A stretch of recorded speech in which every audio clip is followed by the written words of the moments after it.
Guided selling from RingDNA makes your entire sales team more effective by revealing exactly what reps should do and when to do it.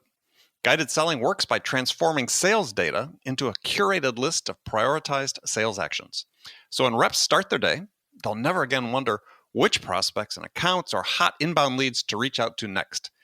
Guided selling even shifts reps' priority in response to real-time buying signals. Finally, even new reps can sell like seasoned ones. Let RingDNA be your guide to success. Learn more at ringdna.com/guided selling. That's ringdna.com/guided selling.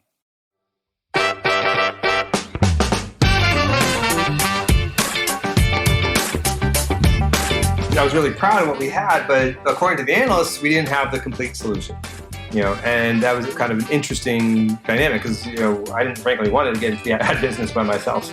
It's funny because even though Demandbase and Engagio were competitors, we'd also been partners. And we'd done some co-marketing together. In fact, we actually had 40 customers who used both platforms. And early this year, before the pandemic hit, I had started to have a couple conversations with them where we really realized that if you take what they do and what we do and you put them together, it's the unbeatable platform.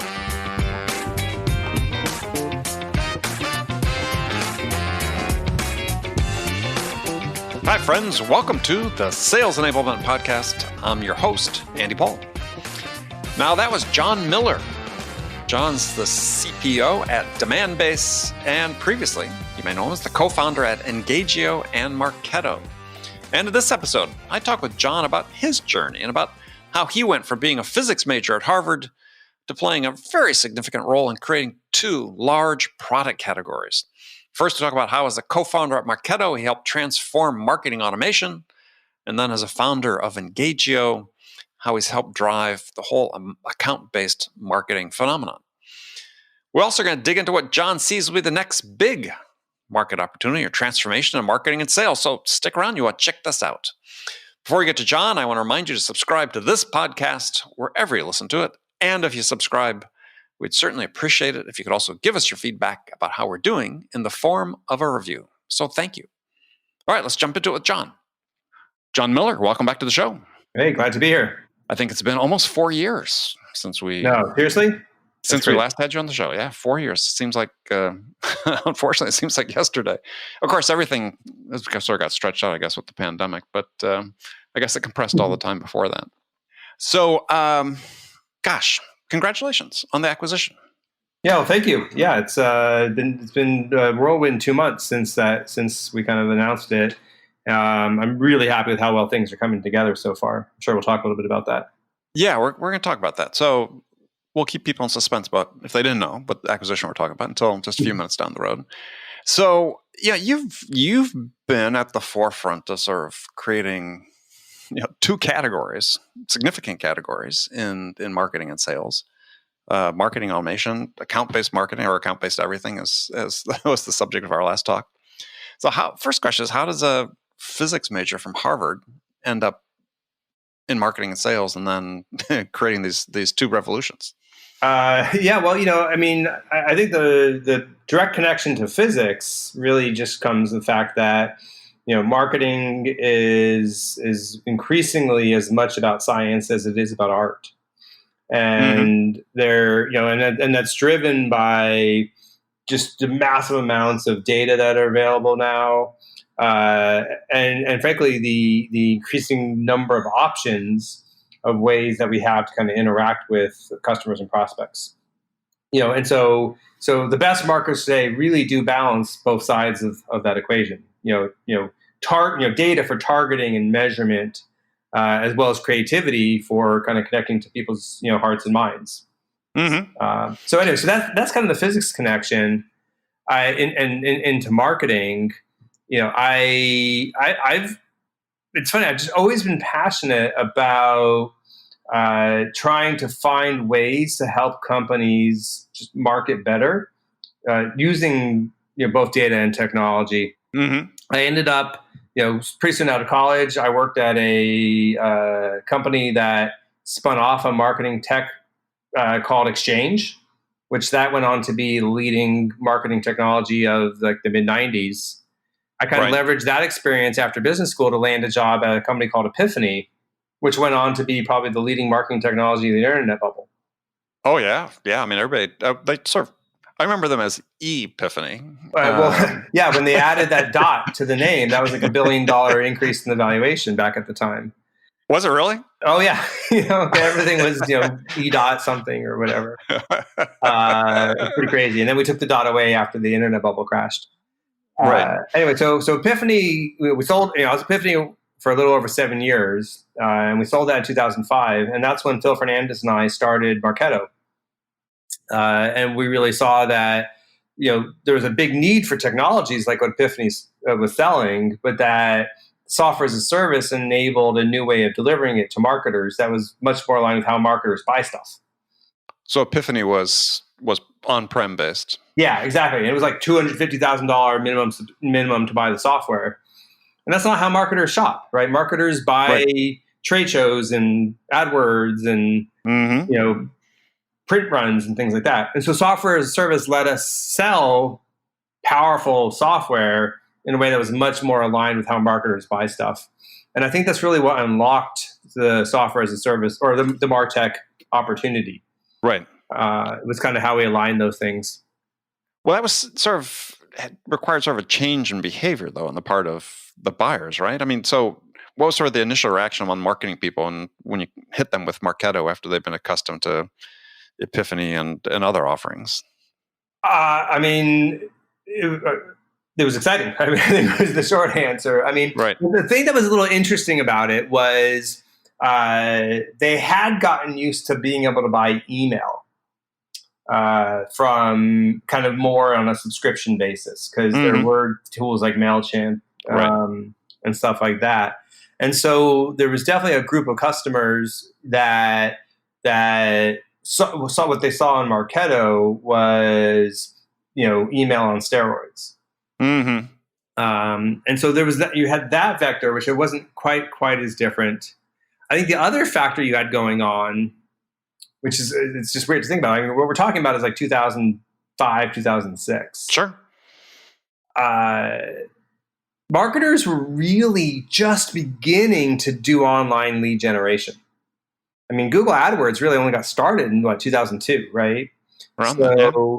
It was a relatively early problem that marketers were generating these leads, but they were finding, that there was this business disconnect of I'm generating leads. People are clicking on my ads and coming to my website, but they're not yet ready to talk to a salesperson. And that kind of gap between when somebody, would become known to you and when they were sales ready. Mm-hmm. I think we did a really good job of helping to kind of really promote the need to do lead nurturing. And that was a key thing that also drove Marketo. People buying Marketo, is like there was a very clear business problem that needed solving. Is to manage that gap between the initial interest and making them sales ready. Exactly. And then there's a pretty clear ROI on doing that well also. Huh. Yeah, I've never heard it phrased that way. That's forcing me to think here. And that seems like a fairly obvious. So what, I mean, okay, moving into that space, what was happening beforehand in terms of what were your customers saying they were experiences? Just sales was calling people too soon and they would just fall off the map altogether. They had no way to keep track of them after the initial sales contact? Yeah, pretty much, right? I mean, you generate a lead and, most companies, the first thing they do is then a salesperson would call them up. Or not. And the person would say, why are you calling me? I just wanted to read your white paper. And then the salesperson would mark it in the system as like, okay, bad lead. And that would sort of be the end of it. Right. And I mean, it sounds funny, but like that was happening all the time. And then tools like Marketo. I was going to say, just reinforce that stereotype in the minds of sellers that all marketing leads are bad. To a degree, I mean, and then I mean, obviously, 1 in 50 might be okay, so they still call them, right? Or you have some hapless SDR do it, right? Which is in some ways, even worse. The other thing you had going on at the time was a company called Eloqua, and Eloqua had gotten started about 5 years before Marketo did, And so they were pretty early in being out there kind of trying to preach that there's technology to kind of, automate some of these processes. And I think that's the last thing that sort of helped Marketo kind of unlock was that especially in kind of Silicon Valley venture-backed tech companies, there was a awareness of the need for technology like what Eloqua had. And when Marketo came along with something that was similar but was more affordable and also easier to use, that was pretty exciting to a bunch of people. Well, interesting. I mean, sort of phrase it that way is not just about Eloqua, but also about the role Marketo had, is that it's really this category, this marketing automation category, that really enabled this, specialized sales, predictable revenue model that we have. Well, I mean, that's that's a pretty strong statement. But what I do think is that the model today of sort of marketing generates leads, and marketing takes some responsibility for the revenue funnel, and then ultimately creates these warm leads that they can then pass on to sales. Like that, very much, I think it was unlocked through the kind of marketing automation technology. I agree with that part. Yeah. Very interesting. So then after Marketo came Engagio. And so what was sort of the path there? What was the sort of the aha moment about this need for account-based marketing? Yeah, well, there was both a personal journey and then kind of like the business opportunity journey. On the personal side, after 9 years at Marketo, it's been a great experience, but the company had gotten big enough, it didn't really feel like my baby anymore. Really? And so I just was craving, honestly, to go back to to that kind of startup and build something from scratch. So I was kind of like, it's time. Let me think about what the right opportunity might be. Well, what was it about that changed, though? I'm sort of really interested in that, is because I think it's a common entrepreneurial struggle. Is how do you establish and maintain a culture that you want to work in? Well, so you have to remember, I wasn't the CEO of Marketo. I was the original CMO, and then I ended up focusing more on just demand generation. And so almost by definition, as the company grew, the scope of my role got more specialized. Mm-hmm. And that's just inevitable, right? Unless you're the CEO. And so as it got more, there was nothing wrong with it. I enjoyed it, and I spent 9 years. But I was craving. I am a generalist in many ways, and I do like kind of touching lots of different things. And so the kind of that return to the early, very broad scope, move very quickly. Like I just don't know if there's there's no way to kind of hold on to that forever. It's just naturally happens as you grow. Right. So Engagio. Yeah. So I was like, okay, I want to do something, and I wanted to do something in marketing technology. And there were a couple key trends that I had sort of noticed through my time at Marketo. The first is that there's a limit to how far we could take that traditional demand generation model. Where marketing generates leads and hands it to sales. Mm-hmm. And what was the limit? Effectively declining marginal returns. Okay. If I double the number of webinars I run, I'm not going to double the number of leads I generate. Right. And like I could write twice as many blog posts, but that doesn't generate twice as much traffic or leads. And so while it was a really efficient system, it kind of had limits to it. And even internally at Engagio or at Marketo, we found ourselves looking for other engines of growth. And we, like many companies, were turning to more focused outbound efforts. Mm-hmm. And I started to use the analogy at the time of the traditional model that Marketo had helped develop was like fishing with a net. We didn't, we had our campaigns, we threw them out there, and we didn't care who responded. We just would look in the net to make sure we got enough. Right. And then you do the nurturing and all that to sort of pass the good ones to sales. but there was this other motion we'd also started to do, which was more fishing with a spear. Let's go find those big valuable fish and proactively go after them. And that worked also. And yet at the same time, and we were doing it at Marketo, but I saw firsthand how hard it was to do and how the technology that we had didn't totally meet the needs. And then the other trend I would say that was going on was, I would say I was starting to see a changing dynamic between how marketing and sales work together. The traditional model is very linear baton. Right. Marketing generates it, hands it to SDRs. SDRs, qualify it and hand it to sales. But partly related to this need to do outbound, it was, we were requiring much more kind of synchronized or orchestrated processes, where sales, SDRs and salespeople were sending as many of those first touch emails as marketing was. And we're starting to use tools like Outreach and SalesLoft. Right. To send those emails. And so the role of marketing owning email was kind of going away. And the marketing owning the front of the funnel only was kind of going away. And at the same time, as these deals got bigger and bigger, there was no way the salesperson was talking to every single person at that account. And marketing was actually playing a bigger role in the opportunity stage.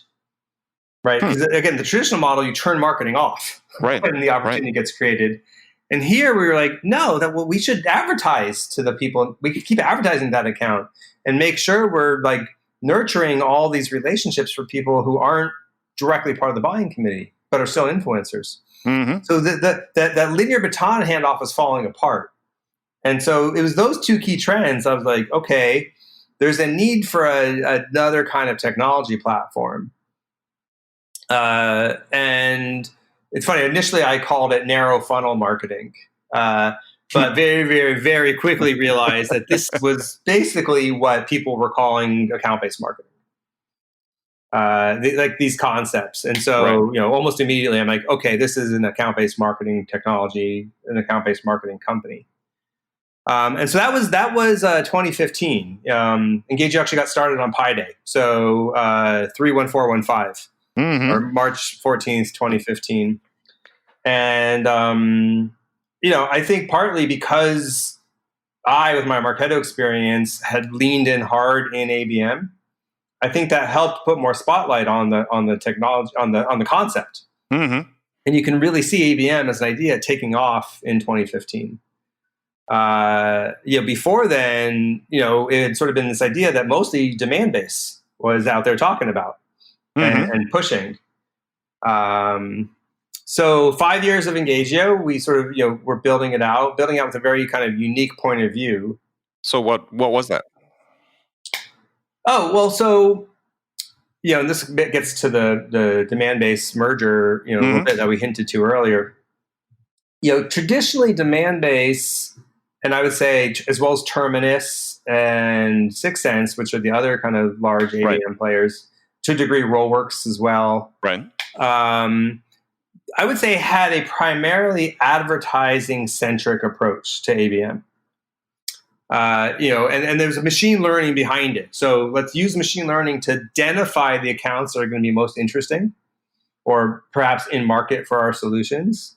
And then let's advertise to them in a very targeted way to create awareness and drive them to our website.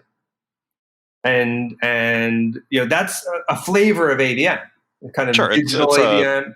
The front of the funnel, yeah. Right. Yeah, totally. And all these platforms built some stuff for later.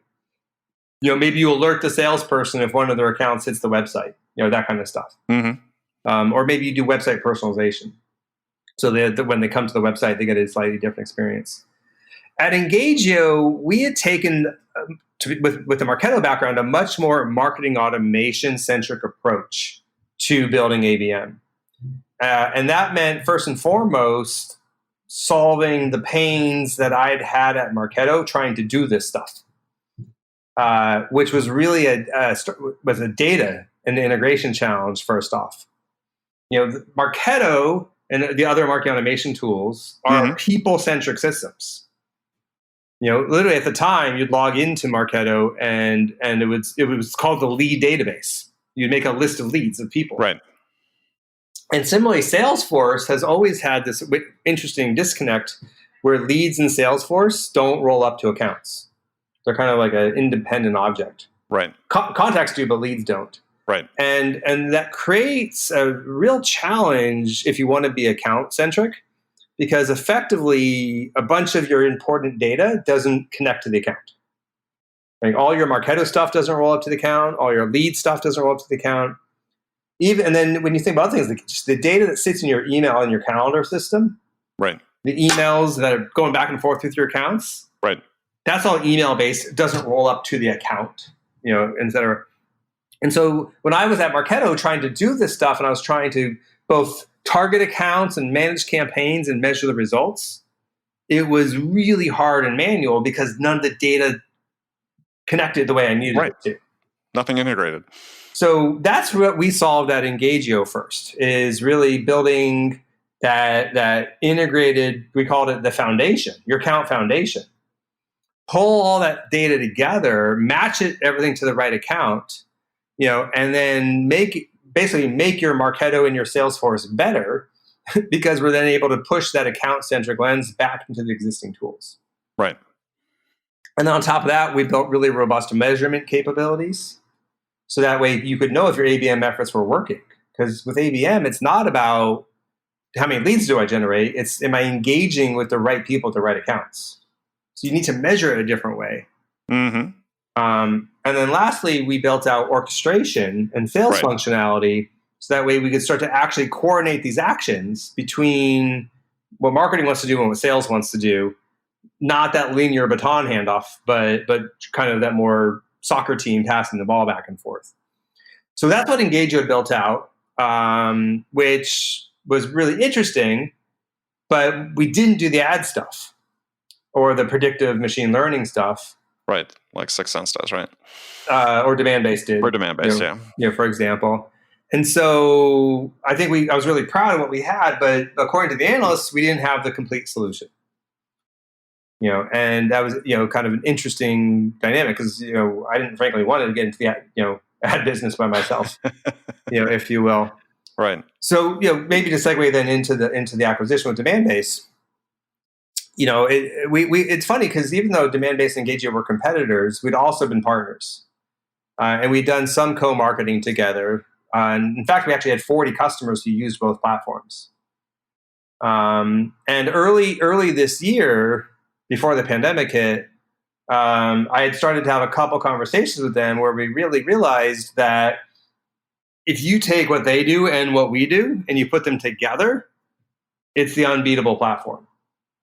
Because it's sort of the best advertising and machine learning and predictive platform with this, the best kind of data integration and orchestration platform. Right. And so we started having kind of formal discussions about, merging the companies, and then the pandemic hit. And it was, honestly, only through sheer force of will from both Gabe Rogal, the Demandbase CEO, and myself, in how much we believed in the value of this merger, that we were able to kind of keep the conversations going through Zoom, and everything else that was going on, and ultimately get the deal done and announced in June. Yeah, interesting. So I hadn't really thought about the mechanics of actually putting a deal together when it's all done remotely. Yeah, and it probably wouldn't have happened if Gabe and I hadn't started talking in January and February in person. Before that, yeah. But yeah, everything totally shifted online. I mean, we had to do the negotiations that way, get the board approval virtually, all the diligence done virtually. Yeah, totally. And then, diligence on a couple acquisitions. It'd be really hard, not because part of that was going and actually seeing what people said when you asked them questions, seeing body language and so on. Totally. Yeah. I mean, the good news is, Engagio, we were a pretty tight ship. So, right. You're able to do diligence on us and you're not going to find anything goofy. Right. And so that certainly helped.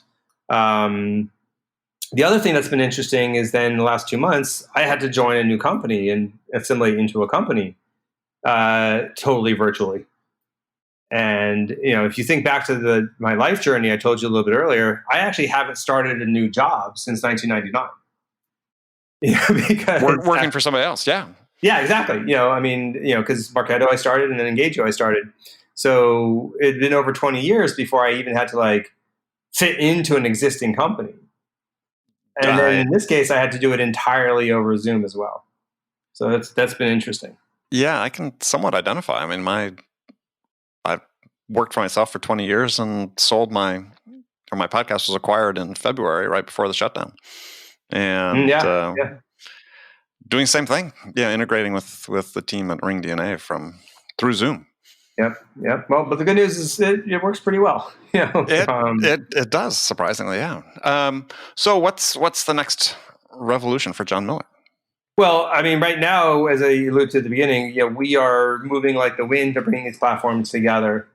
And we're actually going to have the first customers live on the integrated solution in September, which is right now you and I are recording this in mid-August, so any day now.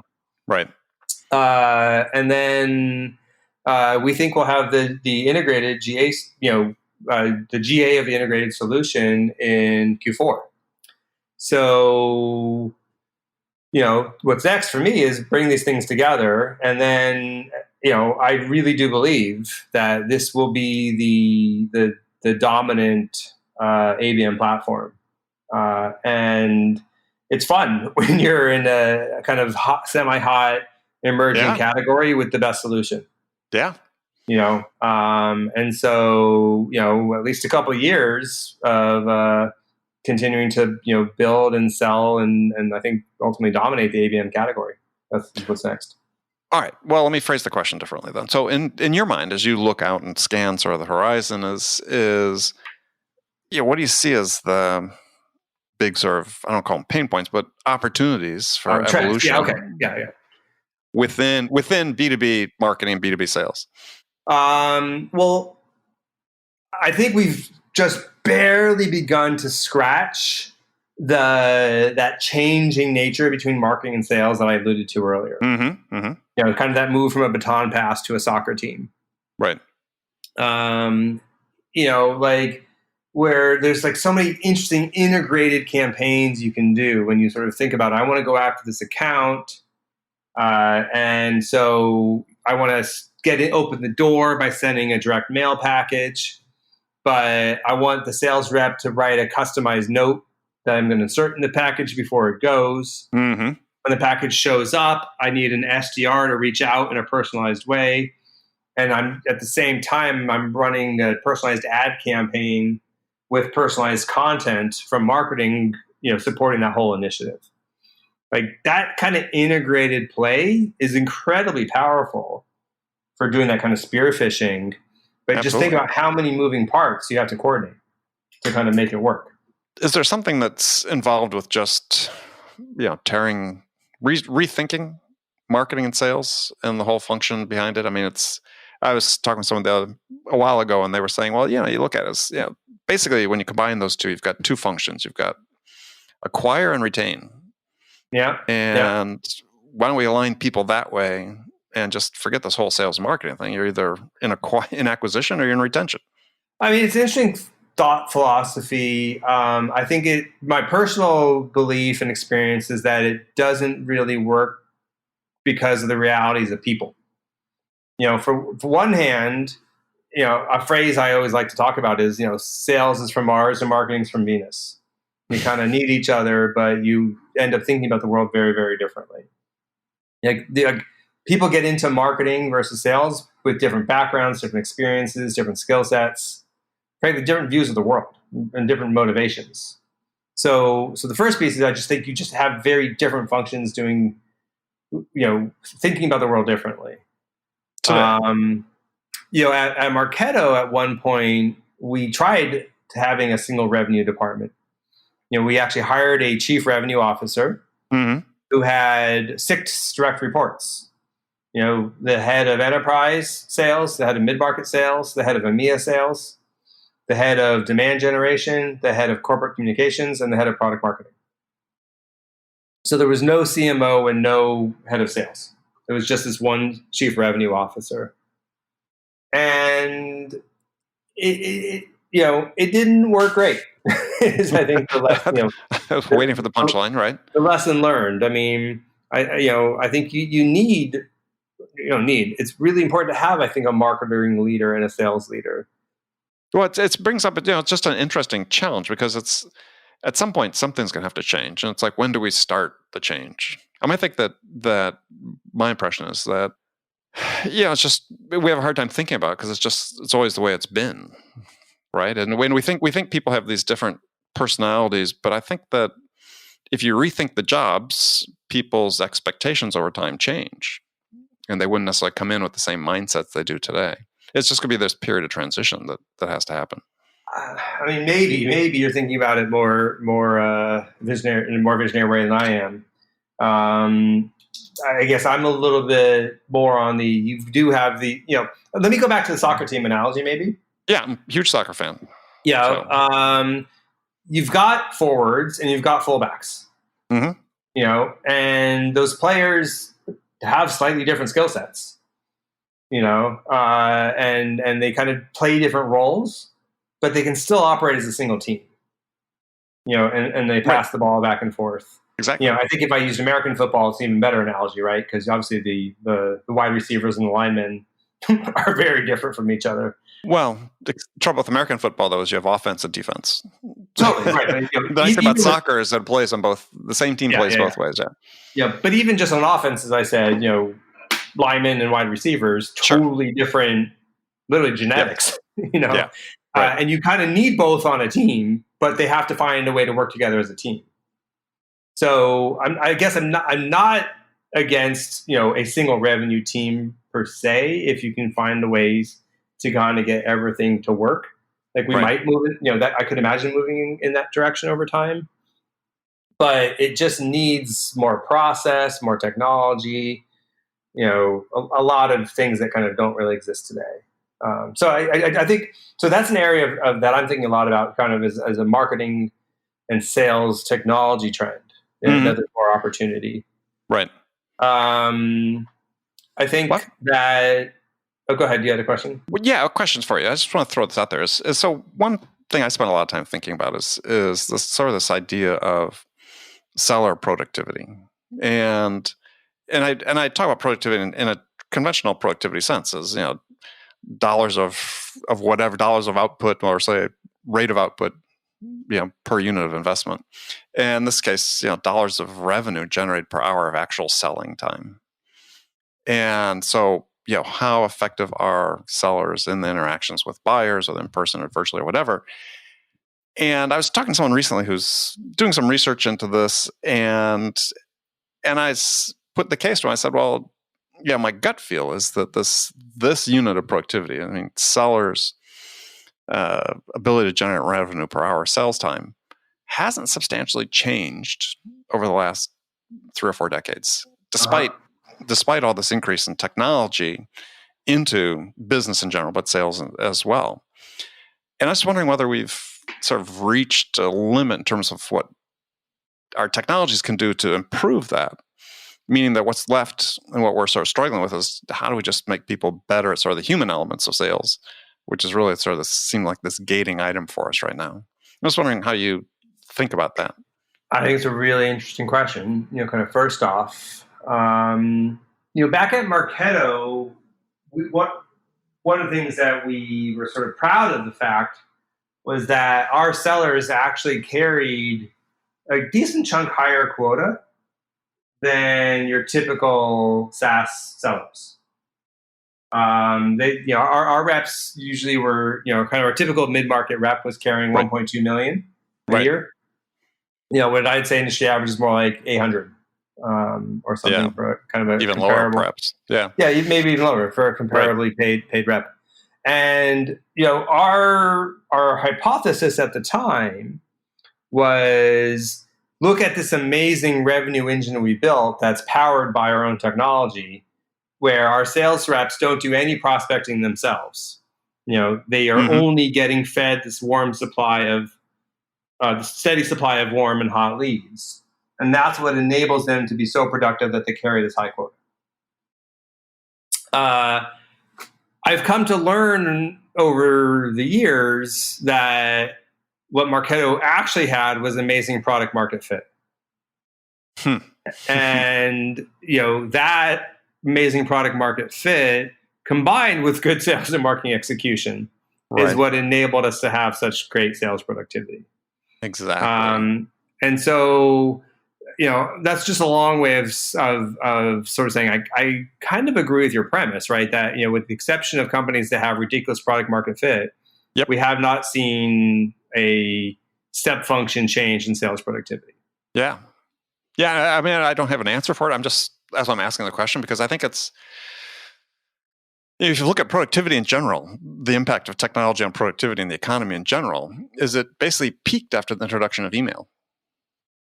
Whereas through sort of the 80s and 90s, productivity growth was growing, 3+% sort of annually. But then after email, it sort of settled into 1%. And it makes you just think about, okay, well, we've got this huge explosion of technology into sales and marketing in the last 5, 10, 15 years. Are we using it in the right way in order to really impact productivity? Mm-hmm. I don't have the answer. I'm not just throwing it out there.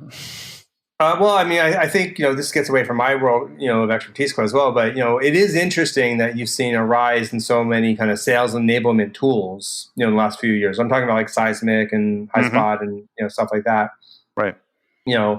That people are moving beyond just kind of the, hey, here's what I can do with, better marketing tech, like I've been talking about, to kind of, unlock more of the human side. Right. So I wish I had a little bit more to say besides your hypothesis is interesting and I want to noodle on it. All right. Well, you'll come back. We'll do it again. It won't be 4 years though. So, all right. Well, Jon, that's been great. I really appreciate you taking the time to join us today. It's always good to chat with you, and it's been thought provoking. And if people want to connect with you, what's the best way for them to do that? Usually just shoot me over LinkedIn. It works pretty well. If you want to find me on Twitter, I'm at Jon Miller. All right. Jon, thank you so much. Cheers. Okay, friends, that's it for this episode. First of all, I want to thank you for taking the time to listen. As always, I'm so grateful for your support of the show. And I want to thank my guest, Jon Miller, for sharing his story with us today. If you enjoyed this episode, please subscribe to this podcast, Sales Enablement with Andy Paul, on iTunes, Spotify, or wherever you listen to podcasts. And if you could also leave us a rating or a review and let us know how we're doing, well, we'd appreciate that. You can do all that on your phone in less than a minute as soon as this episode is over. So thank you for your help with that. And thank you so much for investing your time with me today. Until next time, I'm your host, Andy Paul. Good selling, everyone.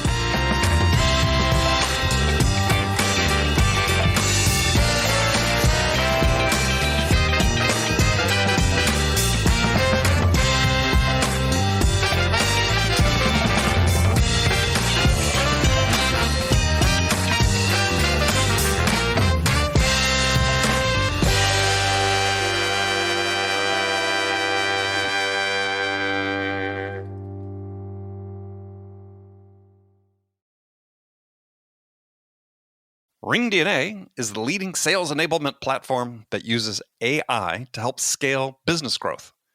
Trusted by the top companies across the globe, RingDNA offers a suite of powerful tools for every sales role.